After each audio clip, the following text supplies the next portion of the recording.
cette interview qui consacre effectivement les 30 ans d'Idriss Déby au pouvoir. Effectivement, on ne peut pas parler du bilan étant donné que Idriss Déby est venu au pouvoir par la force des armes. Il s'est imposé contre la volonté de son peuple et la volonté de la communauté internationale pendant 30 ans. En tout cas, de notre point de vue, le bilan est catastrophique étant donné que rien n'a évolué en 30 ans. Malgré les ressources naturelles du pays, on constate malheureusement une paupérisation massive des citoyens tchadiens abandonnés à eux-mêmes sur un triste sort. Là, il y a une disparité sociale criarde, il y a un enrichissement d'un coup des dignitaires du régime. En tout cas, les pétroles exploités en 2003 a profité plutôt aux pontes du régime, aux dignitaires du régime, qu'au détriment des populations tchadiennes. Donc le bilan, de notre point de vue, reste catastrophique. En tout cas, il y a du chemin à faire pour ces pays, 30 ans après la prise du pouvoir d'Idriss.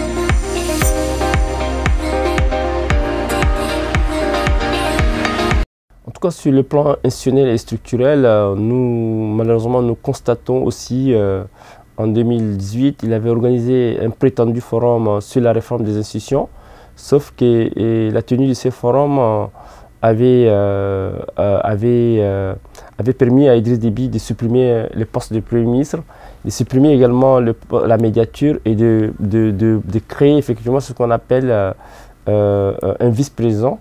Et le poste de ces vice-présidents laisse présager effectivement l'intention d'une transition monarchique du pouvoir au Tchad. Et ce qui a cristallisé effectivement les positions aussi bien des défenseurs des droits de l'homme, de l'opposition démocratique, des mouvements citoyens. Et ce qui a en fait, de mon point de vue, a durci, a tendu les relations entre le pouvoir et l'opposition, et le pouvoir entre le peuple. Donc en tout cas, les relations se sont distendues. Et au jour d'aujourd'hui, la tension est au zénith. Et il n'est pas évident que M. Déby puisse quand même montrer une fois de plus sa volonté de construire un état de droit, de construire effectivement de la démocratie et de faire en sorte que les droits de l'homme, les libertés soient respectées au Tchad. Malheureusement, c'est un constat triste et alarmant qui est fait par les observateurs nationaux et par les observateurs internationaux.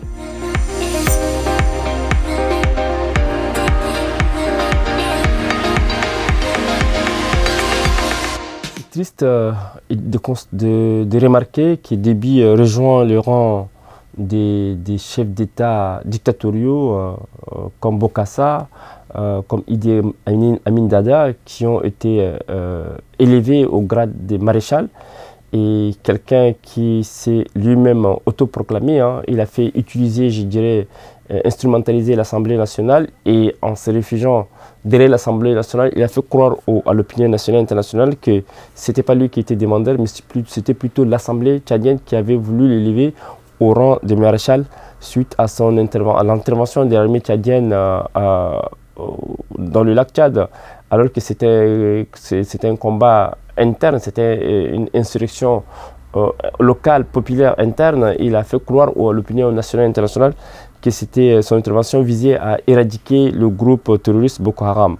Maintenant, c'est que depuis 2012, depuis l'invasion du Mali, on a constaté que l'armée tchadienne est montée en puissance au sein de l'espace Sahel, et elle appartient effectivement au G5 Sahel, et ce qui fait que Idriss Déby utilise son armée non seulement pour se maintenir au pouvoir au Tchad, parce qu'il a réprimé, grâce à son armée tchadienne, il a réussi à réprimer effectivement la population tchadienne en empêchant à des citoyens de manifester, en réprimant l'opposition démocratique, en réprimant la société civile et tous ceux qui veulent s'opposer à lui, que ce soit de manière pacifique, tout comme par la voie armée. Et donc depuis lors, il a utilisé cette armée tchadienne à l'échelle internationale, d'où vous constatez vous-même que l'armée tchadienne était intervenue au Mali en 2012, elle y est présente, elle intervient également au Niger et au Nigeria. Et depuis lors, la communauté internationale a fermé les yeux sur la politique intérieure de M. Déby, qui est désastreuse pour la population tchadienne, parce que l'armée tchadienne, c'est cette armée-là qui, soi-disant, intervient sous d'autres cieux pour libérer les populations, mais c'est une armée répressive au niveau national. Sa participation au sein de G5 Sahel nous interpelle, parce que nous estimons que si on veut vraiment que cette coalition G5 Sahel qui lutte contre le groupe terroriste qui essaime le Sahel devait être composée des militaires plutôt républicains que d'avoir une armée clanique. Parce que l'armée tchadienne qui intervient là-bas, elle est constituée essentiellement des parents d'Idriss Déby. Et c'est cette armée-là qui, du point de vue de la communauté internationale, est redoutable, est redoutée, est crainte par les groupes terroristes, alors que de notre point de vue, c'est une armée aussi terroriste au Tchad. En tout cas, nous souhaitons qu'au sein des G5 Sahel, les gens sachent raison garder et faire en sorte que l'armée tchadienne n'occupe pas quand même un rang prédominant par rapport aux autres armées africaines qui aussi peuvent aussi jouer ce même rôle-là. Mais malheureusement, on a remarqué qu'il y a un consensus international en ce qui concerne le Tchad, un consensus aussi africain en ce qui concerne la lutte contre le Sahel, au détriment des populations tchadiennes. Et nous ne partageons pas les analyses de certains observateurs. Quand il s'agit de l'armée tchadienne, on essaie de la valoriser et de faire en sorte que c'est une armée qui lutte contre le groupe terroriste, alors que c'est une armée, pour les Tchadiens, une armée qui a terrorisé beaucoup de populations. C'est une armée de terreur au Tchad.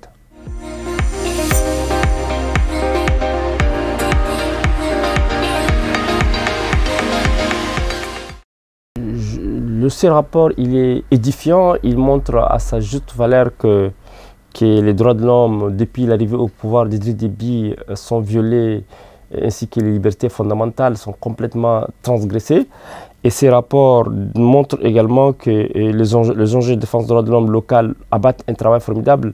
Autant la Ligue tchadienne des droits de l'homme fait ce travail, autant la Convention tchadienne de défense des droits de l'homme aussi fait le même travail. Et effectivement, des exactions extrajudiciaires sont monnaie courante au Tchad, des arrestations arbitraires sont également récurrentes.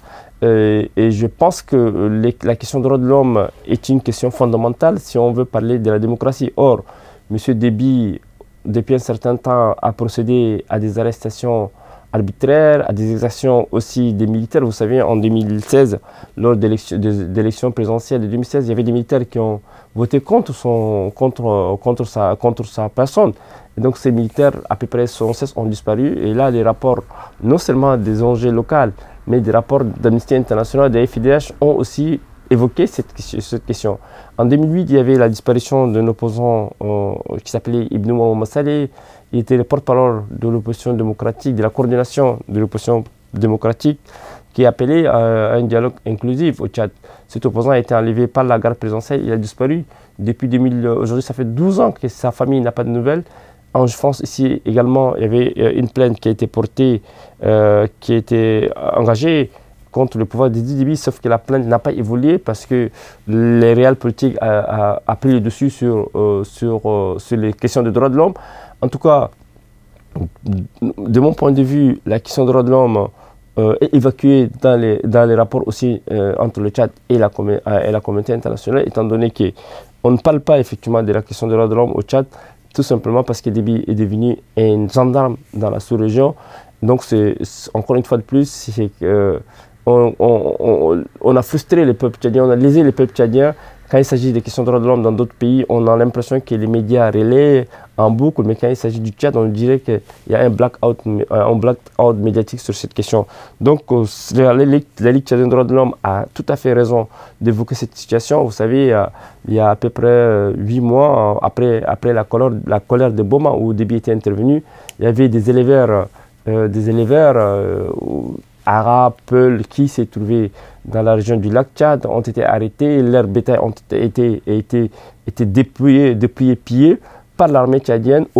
Et ces bétails ont été envoyés en Angola, soi-disant que les Tchad allaient payer des dettes. Et donc, ces personnes arrêtées dans le lac Tchad ont été fait passer pour des éléments de Boko Haram et ont été effectivement liquidés dans les prisons tchadiennes. Donc, plusieurs cas comme ça sont emblématiques des atteintes aux droits de l'homme les plus élémentaires, mais cette situation est inadmissible. Il faut que la communauté internationale se réveille, il faut qu'elle sache raison garder quand il s'agit du Tchad, qu'elle ouvre grandement les yeux, que ce régime n'est pas un régime représentatif du peuple tchadien, c'est un régime qui n'est pas populaire, c'est un régime qui, effectivement, malheureusement, est devenu un verrou d'une société tchadienne bloquée en question des droits de l'homme.